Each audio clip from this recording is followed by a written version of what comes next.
Nah, dalam mata kuliah kebijakan publik ini, Bapak pertama-tama sudah mengatakan soal capaian pembelajaran lulusan. Dalam capaian pembelajaran lulusan yang mau kita dapat adalah mahasiswa memahami konsep kebijakan publik, lingkup, tujuan dan ciri-ciri kebijakan publik, proses kebijakan publik, dan peran serta masyarakat dalam proses kebijakan publik. Itu adalah capaian pembelajaran lulusan. Lalu capaian pembelajaran mata kuliah itu ada 3. Pertama itu mahasiswa mampu memahami konsep dan lingkup kebijakan publik. Kedua, mahasiswa mampu menjelaskan ruang lingkup kebijakan publik, ciri-ciri, model, kriteria, dan identifikasi perumusan kebijakan publik. Dan ketiga adalah mahasiswa mampu menjelaskan proses kebijakan publik dan partisipasi masyarakat dalam proses kebijakan publik. Jadi itu kurang lebih capaian pembelajaran untuk mata kuliah kebijakan publik. Sementara dalam konteks untuk sub mata kuliah hari ini tentang implementasi kebijakan publik, maka sub capaian pembelajaran mata kuliah adalah mahasiswa mampu menjelaskan implementasi kebijakan publik. Kita masuk pada materi implementasi kebijakan publik. Pertanyaannya, apa itu implementasi? Mungkin adik-adik pernah mendengar kata implementasi atau tidak? Atau mungkin pernah membaca atau dalam iseng-iseng cerita sharing dengan beberapa teman atau beberapa dosen pernah mendengar kata implementasi? Pernah? Implementasi itu apa? Silakan Arik. Kayaknya ada ini agak serius gitu. Dia cepat nangkap. Jadi dari implementasi itu penerapannya, penerapan. Nah, mungkin Bapak sedikit flashback ke belakang materi kita beberapa minggu lalu soal siklus kebijakan publik. Nah, siklus kebijakan publik itu pertama itu formulasi kebijakan. Jadi pertama itu soal bagaimana Anda merumuskan. Jadi making policy itu dalam bahasa kebijakan publik, making policy, membuat kebijakan. Itu siklus. Jadi ibaratnya sama seperti siklus hujan. Siklus hujan itu dia akan terputar terus. Air dia menguap, setelah ada sinar matahari dia menguap, lalu bermukuhan di atas langit. Kemudian setelah dia tebal, dia turun dalam bentuk hujan. Kemudian hujannya juga dia akan mengalir ke laut, ke penguapan. Jadi siklus begitu terus. Demikian juga kebijakan publik. Seperti minggu lalu Bapak sudah ajarkan, itu dia berbentuk siklus seperti begitu. Jadi pertama making policy. Dalam making policy membuat kebijakan itu dia analisis berdasarkan isu-isu kebijakan, persoalan-persoalan, masalah-masalah yang dihadapi di masyarakat itu dianalisis lalu dibuatlah sebuah kebijakan. Nah, dalam kebijakan ini nanti kebijakan itu setelah dirumuskan, ditetapkan, lalu diimplementasikan, berarti kan dilaksanakan, diterapkan di dalam kebijakan. Misalnya sama seperti kemarin masalahnya waktu tahun 2000, ada ini lulusan tahun 2000, 2020, 2021 kan, itu kan waktu zaman itu kan corona. Nah, setelah ada masalah corona, kemudian ada perbatasan sosial, kita tidak dilarang untuk berkontak dengan masyarakat secara lebih bebas. Kemudian para pembuat kebijakan, stakeholder, pemerintah dan beberapa dari pemerintah dan lembaga legislatif dan beberapa elemen masyarakat, tokoh-tokoh akademisi dan lain, mereka membuat kebijakan lalu diterapkanlah. Itu soal aksi. Setelah diimplementasikan, kemudian harus dievaluasi apa keberhasilan dari kebijakan dibuat aksi. Dievaluasi apa keberhasilan, apa kegagalan. kegagalan itu diperhambat oleh apa?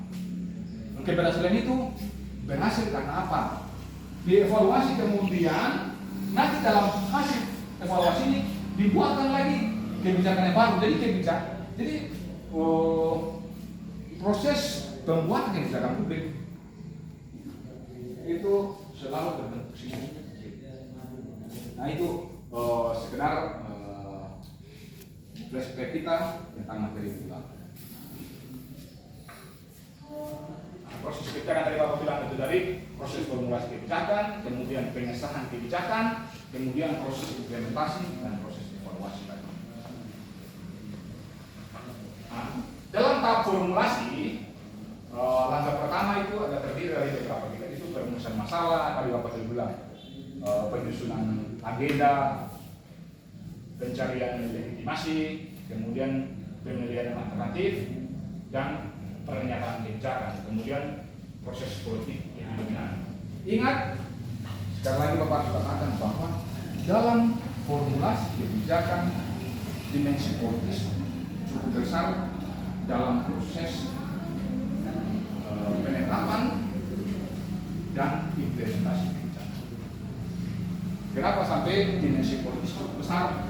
Karena ini berbenturan dengan soal kepentingan, baik kepentingan penguasa, kepentingan dari pihak pemerintah ya, seperti kemudian dari kepentingan mungkin legislatif, Bapak terhormat di lembaga terhormat dewan, kemudian ada juga kepentingan tokoh-tokoh akademisi yang punya kepentingan politis dimasukkan. Jadi berbenturan kepentingan, jadi selalu dikatakan bahwa penetapan atau formulasi kebijakan selalu dimensi politis. Nah, kemudian tahap pengesahan, kemudian tahap implementasi. Nah, dalam tahap implementasi ini, itu ingat tahap di mana alternatif yang telah ditetapkan itu diwujudkan dalam tindakan yang nyata. Itu diwujudkan dalam tindakan yang nyata. Dilaksanakan oleh unit-unit administratif dengan mobilisasi sumber daya. Jadi segala sumber daya di dalam masyarakat itu, di dalam pemerintah, di dalam suatu unit kerja itu dipergunakan semua, sumber daya manusia, sumber daya alam. Jadi sarana prasarana semua digerakkan untuk mensukseskan itu implementasi dari kebijakan. Kemarin dari sekali lagi Bapak katakan, contohnya itu soal penerapan itu kebijakan itu aksi, itu semua unit-unit itu digalakkan, tokoh-tokoh medis difasilitasi, orang-orang yang berperan di tokoh-tokoh yang mungkin secara personal maupun diri kelayakan penerapan aksi itu juga diberi stimulus dengan memberikan tunjangan dan lain. Jadi segala sesuatu yang berhubungan dengan implementasi itu dipaksakan, dikeluarkan untuk mensukseskan implementasi. Itu hal yang biasa dan lumrah. Sama seperti saya di kampus. Di kampus untuk mensukseskan sistem pendidikan nasional, tidak semua dari kita itu memiliki kemampuan finansial untuk disekolahkan ke orang tua kita. Sehingga pemerintah dengan kebijakan nasional menyerahkan juga beasiswa pemerintah, dapat beasiswa makro, kita dan lain. Kemudian juga ada beberapa donatur atau pemerintah lokal yang berupaya memberikan beasiswa mandiri untuk membantu orang-orang yang dianggap itu secara finansial lemah. Jadi segala hal itu digerakkan. Kampus sendiri juga memberikan beasiswa kepada mahasiswa. Itu istilah di kampus itu beasiswa apa sih? Kampus punya beasiswa afirmasi. Mereka memberikan kebijakan beasiswa afirmasi untuk membantu orang tua yang dianggap secara finansial lemah untuk melakukan anaknya. Ini merupakan kita kan. Jadi segala daya, segala upaya itu digerakkan untuk mewujudkan itu implementasi dari kebijakan. Ini sekali lagi kunci dari suatu kebijakan itu pada implementasi. kunci dari kebijakan adalah implementasi. Tidak ada gunanya sebuah kebijakan kalau tidak diimplementasikan. Coba Anda lihat di pemerintahan Jokowi sekarang. Kenapa Jokowi selalu boleh dikatakan ya, secara dalam tanda kutip boleh pukul dada. Kalau dibanding dengan pemerintahan sebelumnya, banyak kebijakan sudah dibuat, tapi tidak dieksekusi, tidak dilaksanakan. Maka itu mubazir. Kebijakan itu meskipun dengan kata-kata yang baik sekalipun, dengan formulasi bahasa yang terstruktur, sistematis, koheren, tetapi kalau tidak dilaksanakan, tidak ada faedahnya. Tetapi coba Anda lihat pemerintahan Jokowi tadi waktu bilang dalam tanda kutip itu berada, karena setiap kebijakan itu dilakukan dengan langsung dieksekusi. Tidak hanya bilang oh kita buat jalan dari jalan lintas Papua, tidak hanya soal kata-kata, tetapi langsung dieksekusi, buat jalan, langsung dibuat. Kita buat pendidikan gratis kepada mahasiswa-mahasiswa yang buat tadi dikatakan itu tidak mampu dengan KIP dan lain. Bukan cuma bahasa, tapi langsung dieksekusi. Jadi kebijakan kedudukan terpenting dari kebijakan adalah implementasi. Bukan berarti bahwa yang ini tidak perlu, memang perlu, tetapi kedudukan terpenting dari soal siklus kebijakan adalah implementasi. Kata-kata akan menjadi hampa kalau tidak kata-kata. Jadi kalau kata-kata itu dikatakan, ini contohnya seperti cinta ya. Kalau pakai contoh cinta supaya Anda tahu, seorang cowok dia naksir terhadap cewek. Misalnya ada itu, lalu dia hanya memandang cewek itu dengan penuh harapan semoga dia jadi serius. Tapi kalau dia tidak mengungkapkan kata-katanya, cintanya kepada cewek itu hampa, tidak ada artinya. Tetapi kalau dia mengatakan cintanya, menyatakan cintanya, ya maka harapan dia itu akan terjawab. Entah mau ya atau tidak itu soal kedua, yang penting dia katakan. Oke? Boleh mengerti toh? Jadi kedudukan dari siklus kebijakan yang terpenting adalah implementasi. Sampai ini ada yang mau bertanya kan?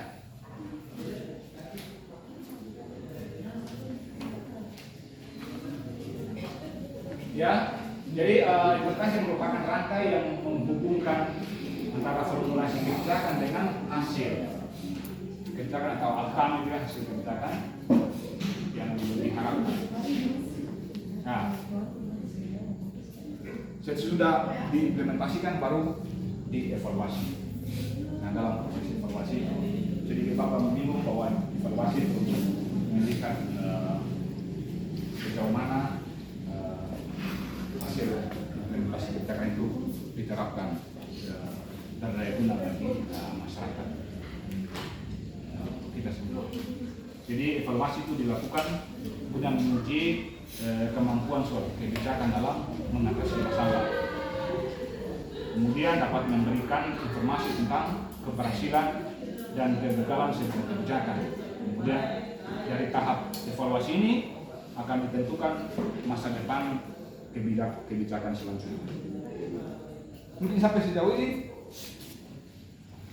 ada sesuatu yang mau ditanyakan atau diceritakan kepada Bapak atau kepada kita semua? Silakan. Mungkin ada. Ya, silakan. Alternatif implementasi itu. Ya. Bapak kira ini pertanyaan yang bagus loh teman-teman. Alternatif kebijakan seperti apa? Jadi dalam kita kembali ke laptop ya. Dalam formulasi kebijakan itu ketika penetapan sebuah kebijakan menjadi sebuah ketetapan yang harus dilakukan itu biasanya dalam upaya untuk merumuskan kebijakan itu selalu ada banyak usulan untuk membuat kebijakan.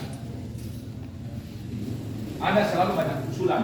Mungkin misalnya contoh tadi untuk mengatasi kebijakan orang tua yang tidak mampu.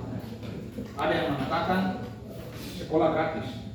Kemudian ada yang mengatakan ya kita pilih saja buat beasiswa bagi anak-anak yang tidak mampu dengan menyeleksi berkas dari peserta didik, keluarganya, punya KTP, kakak dan lain. Ada juga yang mengusulkan kalau bisa. Jadi banyak kebijakan yang usulan-usulan masyarakat untuk menetapkan suatu kebijakan. Nah, kemudian dari berbagai usulan itu dicarilah alternatif yang lebih mudah untuk dilaksanakan, yang memiliki tujuan dan sasaran yang bisa terjangkau. Suatu kebijakan itu meskipun baik, tetapi meskipun tujuannya baik, tetapi kalau sasaran yang mau dicapai dan fasilitas yang mau digunakan tadi dipakai semua sumber daya, kalau fasilitasnya tidak mampu mewujudkan tujuan itu, tidak ada faedahnya juga. Jadi dicari alternatif dari seluruh kebijakan yang dianggap mudah untuk dilaksanakan dan bisa memenuhi harapan-harapan masyarakat untuk mewujudkan itu tujuan atau cita-cita itu dengan sasaran-sasaran yang jelas. Ditangkap. Misalkan begini, contohnya begini.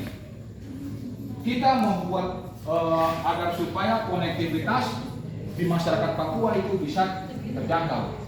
Orang dari Nabire, dari kita sini bisa ke Timika, dari kita bisa ke Sorong, segini. Lalu dibangunnya fasilitas transportasi udara yaitu dari bandara. Tetapi kalau dilihat dari kemampuan akademik, kemampuan keuangan atau kemampuan ekonomi masyarakat, kok tidak semua kita mampu membeli tiket yang wajar, apalagi kalau maskapai cuma 1-2 yang kadang nakal juga untuk menaikkan tarif angkutan pesawat. Maka alangkah lebih bagus pemerintah menetapkan itu, dibuatlah jalan lingkar, jalan darat.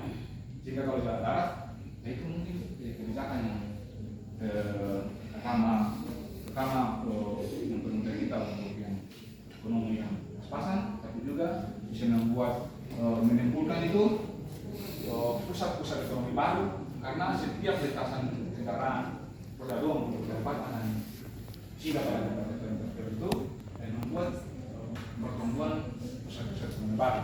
Disitulah kayaknya alternatif ini lebih bagus kalau dibuat baik. Jadi bicara satu hal dari antara berbagai kebijakan itu dianggap yang lebih mudah dan lebih begitu. Ditangkap kan?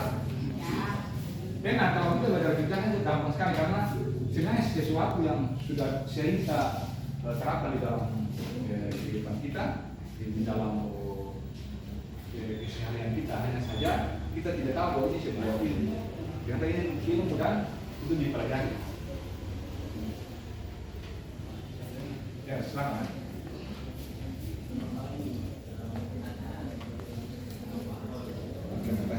Implementasi kebijakan publik kan oke, mengerti. Tapi yang saya tidak mengerti itu tentang iklim cuaca. Ini terkait dengan cuaca. Jadi, cuaca iklim itu termasuk dengan geofisika dong. Jadi implementasi dengan kebijakan publik itu sebenarnya tadi bagian iklim itu sama atau beda, itu yang saya baik sekali. Adik-adik mohon perhatian, konsentrasi. Jadi teman kita, ada nama siapa sudah? Rufinus dia bertanya soal apa kaitannya antara iklim dengan suatu kebijakan. Jadi sebenarnya iklim itu tidak ada kaitannya dengan kebijakan. Hanya saja tadi Bapak menggunakan itu sebagai contoh untuk menjelaskan, mempermudah dada untuk memahami soal siklus kebijakan. Bahwa di dalam rotasi siklus hujan dan lain itu dia ada siklus yang memang berjalan secara rutin.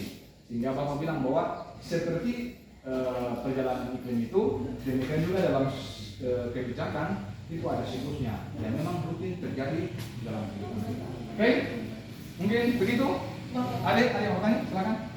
Apa yang bisa terjadi jika pemerintah dalam publik tidak bekerja sama dalam implementasi?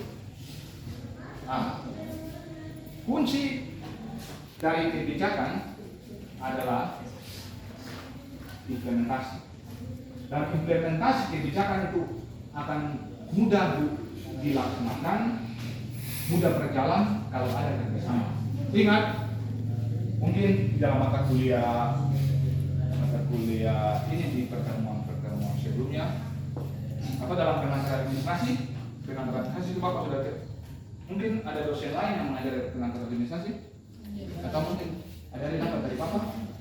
Jadi di sini dikatakan begini, bahwa ada 3 indikator di dalam administrasi. Pertama ada orang-orang, ada kerjasama, dan ada tujuan. Kalau ada orang-orang yang ada kerjasama, maka tujuan sudah dicapai. Sehubungan dengan pertanyaan dari teman kita, ada yang teman? Laurencia, bahwa bagaimana kalau kerjasama tidak terjadi dengan baik di dalam sebuah kebijakan, maka itu akan nanti kita temukan di dalam evaluasi. Dalam siklus evaluasi kita akan menemukan apakah ketidakadanya kerjasama merupakan salah satu kendala bagi terwujudnya atau terlaksananya kebijakan, apakah tidak adanya bahu-membahu atau kegotong-royongan kerjasama di dalam berbagai stakeholder itu mempengaruhi implementasi kebijakan, itu nanti dievaluasi.